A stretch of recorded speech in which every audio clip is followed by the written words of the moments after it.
नमस्कार प्यारे विद्यार्थियों, आप सभी 11वीं क्लास के विद्यार्थी ध्यान दें कि हमारा जो एक काव्य खंड में लेसन चल रहा है घर की याद। घर की याद जो कवि महोदय हैं भवानी प्रसाद मिश्र, इनका हम लगभग 6 जो स्टेंजा हैं पद में वो पढ़ चुके हैं। 7वें 8वें 9वें और 10वें का अब हमें अध्ययन करना है। तो ध्यानपूर्वक देखिए कि हम पहले ही पढ़ चुके हैं और मैं आपको बता चुका हूँ 1942 में जो अंग्रेजों भारत छोड़ो आंदोलन जो गांधी जी द्वारा चलाया गया था, उसमें ये सक्रिय भूमिका निभाते हैं। इनको 3 साल की सजा हो जाती है, जेल हो जाती है और अपने घर से जब ये दूर रहते हैं और जेल में हैं, उस समय सावन का जो महीना, उसमें बहुत भयंकर बारिश हो रही है। उस बारिश में ये जेल में बैठे और कल्पना कर रहे हैं और वो सावन का जो महीना है उस महीने को ही ये अपना संदेश वाहक समझकर उसके माध्यम से अपने घर पे संदेश दे रहे हैं। और क्या कह रहे हैं तो आगे देखिए कि पिताजी जिनको बुढ़ापा एक क्षण भी नहीं है व्यापा। व्यापा का मतलब जो दुखी करता हो, परेशान करता हो, व्याप्त होता हो। अर्थात भवानी प्रसाद मिश्र अपने पिताजी को संबोधित कर रहे हैं सावन के महीने के माध्यम से कि मेरे जो पिताजी हैं, मेरे जो पिता हैं, उनका जो बुढ़ापा था, मैं इस उम्र में हूँ, मैं जेल में हूँ, तो मेरे पिताजी की उम्र क्या होगी, लेकिन जो बुढ़ापे की अवस्था है वो अवस्था भी मेरे पिताजी को एक क्षण भी, एक पल भी, कभी भी नहीं थकाती है, न दुख पहुंचाती है, न परेशान। तो मेरे पिताजी को बुढ़ापा जैसी बुढ़ापे में जो बीमारियां हो जाती हैं, जो तकलीफें होती है, ऐसा नहीं होता है। जो अभी भी दौड़ जाए कि मेरे पिताजी की उम्र चाहे कुछ भी हो, उनमें बुढ़ापे जैसी कोई क्रिया नहीं दिखती है और मेरे पिताजी आज भी अगर दौड़ लगाना चाहे तो आराम से, आसानी से दौड़ सकते हैं। इतना उन्होंने बताया अपने पिताजी के बारे में। जो अभी खिलखिलाए अर्थात मेरे पिताजी हैं, वो आज भी मेरे परिवार को, मेरे भाई बहनों को, सबको हंसाते खिलाते हुए रहते हैं और उनको देखकर कभी भी लगता नहीं कि इनकी उम्र बढ़ रही है, इनका बुढ़ापा नहीं। अर्थात बुढ़ापे जैसी कोई तकलीफ नहीं है और दुख जैसी कोई उनमें भावना, कोई तकलीफ नहीं है। अर्थात वो आज भी खिलखिला के हंसते हैं, रहते हैं। अपने पिताजी के बारे में बैठे बैठे जेल में सोच रहे। कौन? भवानी प्रसाद मिश्र। आगे, मौत के आगे न हिचके कि मेरे पिताजी ऐसे हैं कि वो भी एक अच्छे मतलब देशभक्त भी हुए हैं और अपने घर का काम भी संभालते हैं। किसी भी प्रकार की जो समस्या आती है जिसमें प्राणों का जाने का डर रहता है, अर्थात प्राण चले जाए तो भी अर्थात वो डरते नहीं है। अर्थात जब मौत आ जाए तो मौत के आगे भी हिच सकते नहीं है, डरते नहीं है। शेर के आगे न हिचके और चाहे सामने कोई कितना ही कठिन रास्ता हो, दुर्गम रास्ते हो या कोई समस्या हो, शेर का गया है। अगर शेर जैसे जंगली जानवर से भी सामना करना पड़े तो बिचरते नहीं, भटकते नहीं, डरते नहीं हैं। बोल में बादल गरजता। बोल का मतलब जो मेरे पिताजी की आवाज है, जो बोलने का तरीका है, वो गर्जना करती है। बादल गरजता था तो जैसे जब बोलते हैं आक्रोश में आके, ऐसा लगता है मानो बादल गरज रहे हो, इतनी घनघोर आवाज में उनकी है। काम में झंझा लरजता।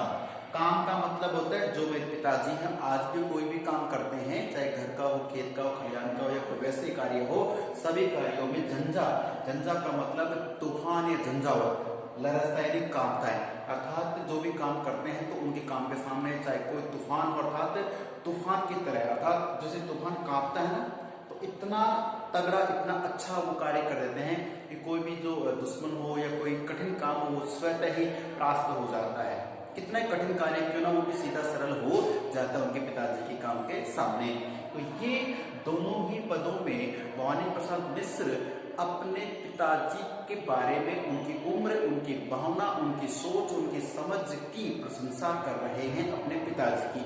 लेकिन दुख इस बात का है कि वो अब पिताजी के पास नहीं है, पिताजी घर में है और बेटा जो भवानी प्रसाद मिश्र है वो जेल में बैठा ही अपने पिताजी की अच्छी बातों की कल्पना कर रहा है। ठीक है, आगे हम देख लेते हैं इसको कि आज गीता पाठ करके बैठे बैठे जेल में कल्पना कर रहे कौन? भवानी प्रसाद मिश्र। क्या कहते हैं कि आज का जो दिन है, जब बारिश आ रही है, तो आज गीता पाठ करके इसके पिताजी जो भवानी प्रसाद मिश्र के पिताजी हैं, वो क्या करते हैं, जो हमारा एक धार्मिक ग्रंथ हिंदू समाज के लिए माना जाता है। हालांकि वैसे तो कोई पढ़ सकता है, लेकिन हिंदुओं का धार्मिक ग्रंथ है कौन, एक गीता, जो एक पुस्तक एक ग्रंथ के रूप में है। तो गीता का पाठ करते रोजन। और प्यारे बच्चों, ये तो खैर समय और सोच और उम्र का एक तकाजा है, अन्यथा ये कहा जाता है कि हमारी जो गीता नाम का जो ग्रंथ है, उससे चाहे कोई भी व्यक्ति पढ़ता है जिसकी कुछ चीज समझ में आ जाए, तो गीता में हर समस्या का समाधान लिखा हुआ है। ये जरूरी है गीता वृद्धावस्था में पढ़े या कोर्ट में देखते हैं कि सब गीता पे याद रख के सौगंध खाता, ऐसा कुछ नहीं है। सच्चाई ये है कि गीता एक साइंस मानो, पॉलिटिकल साइंस मानो, या कुछ भी यानी एक बुक की तरह ही है। और उसमें अगर आप पढ़ के देखेंगे तो मेरा विश्वास है कि ऐसा माना जाता है, मैं खुद इस बात को मानता हूँ, उसमें हर समस्या का समाधान लिखा होता है। हमारी सोच समझ सब बदलती है, कुछ अच्छा करने के लिए हम अग्रसर होते हैं। तो गीता हमारी जो एक धार्मिक ग्रंथ है बहुत अच्छी है, आप पढ़ के देखिए जब भी आपको मौका अवसर मिले। हालांकि अभी तो क्या है, आप पुस्तक पढ़ रहे हैं जो भी आपकी है। तो आज गीता का पाठ करके, रोजाना के पाठ पढ़ रहे हैं, तो एक पाठ है जब गीता का पाठ उन्होंने किया, किसने, भवानी के पिताजी ने गीता का पाठ करके दंड 260, ये 260 एक काउंटिंग है इस तरह से, ठीक है ना। तो 260 क्या करते हैं, दंड का मतलब से व्यायाम करना, उठक बैठक करते हैं ना, कसरत करते हैं, व्यायाम करते हैं। 260 उठक बैठक करके पहले तो गीता का पाठ किया, गीता का पाठ करके उठे, उठने के बाद व्यायाम करने लगे। सुबह सुबह की दिनचर्या बता रहे कौन, भवानी प्रसाद मिश्र जेल में बैठे हो, अपने पिताजी के बारे में कल्पना कर रहे कि मैं बैठा हूँ, पिताजी क्या कर रहे होंगे। पिताजी अभी सुबह सुबह का समय 4-5 बज गए, तो गीता का पाठ किया होगा नहा धो के, और गीता का पाठ करने के बाद अब वो क्या करेंगे, व्यायाम करेंगे। व्यायाम भी कितने, 260 तो उठक बैठक लगाते हैं। उसके बाद खूब मुक्तर हिला लेकर, मुक्तर का मतलब है जैसे वो एक लकड़ी का जो मोगरी कहते हैं उसे पूरा हिलाते हैं, है ना, कसरत करते हैं। खूब मुक्तर हिला लेकर के, मोट उनकी मिला लेकर, मोट होता है पकड़ने के स्थान, ठीक है। तो ऊपर कोई बीम निकालने का होता है, टिप्स निकालने का होता है, बीम निकालने का, एक लकड़ी या कुछ बंधा हुआ है, उसे मोट पकड़ने के स्थान उनकी मिला लेकर था, तो उसे मिलाकर के उसे हिला लेते हैं। और ये करने के बाद जबकि नीचे आए होंगे, तो ये सब कुछ करने के बाद वो नीचे बैठ के आराम करते हैं, जबकि नीचे आए होंगे नैन जल से छाए होंगे, तो पिताजी की आंखों में अवश्य जो है आंसू आ गए होंगे, हाय पानी गिर रहा है, घर नजर में तर रहा है। ये प्रश्न आ सकता है कि नैन में जल छाए, इतना काम फिजिकली कर रहे, फिर यहाँ पे आंखों में आंसू किस बात के आए होंगे। तो ये सीधी सी बात है कि उनके पिताजी को ये एक बात हमेशा खलती रहती है कि मेरा जो बेटा है भवानी प्रसाद मिश्र, जो मेरा बहुत प्यारा बेटा है, वो आज मेरे घर में मेरे पास नहीं है। इस बात का दुख है, बेटे को भी पिता को भी है इस बात का दुख। और ऐसा कोई कार्य जो सुबह सुबह बेटा उनके साथ करता हो, ठीक है ना, तो उस कार्य को अब वो नहीं कर पा रहे, तो ऐसे में उनकी आंखों में जल अर्थात आंसू हैं और पानी गिर रहा था। ये सावन के महीने में बादल बरस रहे हैं, पानी गिर रहा है। इसी के साथ है ये 10वां स्टेंजा को समाप्त करते हैं। और अब जो 11, 12 आगे के जो स्टेंजाज हैं जो पढ़ेंगे वो पढ़ेंगे अगली क्लास में। तो प्यारे विद्यार्थी, ये है भवानी प्रसाद मिश्र की अपने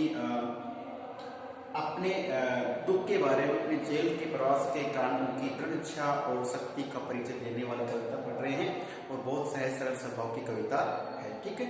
तो अब मिलते हैं अगले क्लास में, तब तक के लिए नमस्कार, धन्यवाद। इस वीडियो को ठीक से पढ़ें, ध्यान से देखें, ठीक है, धन्यवाद।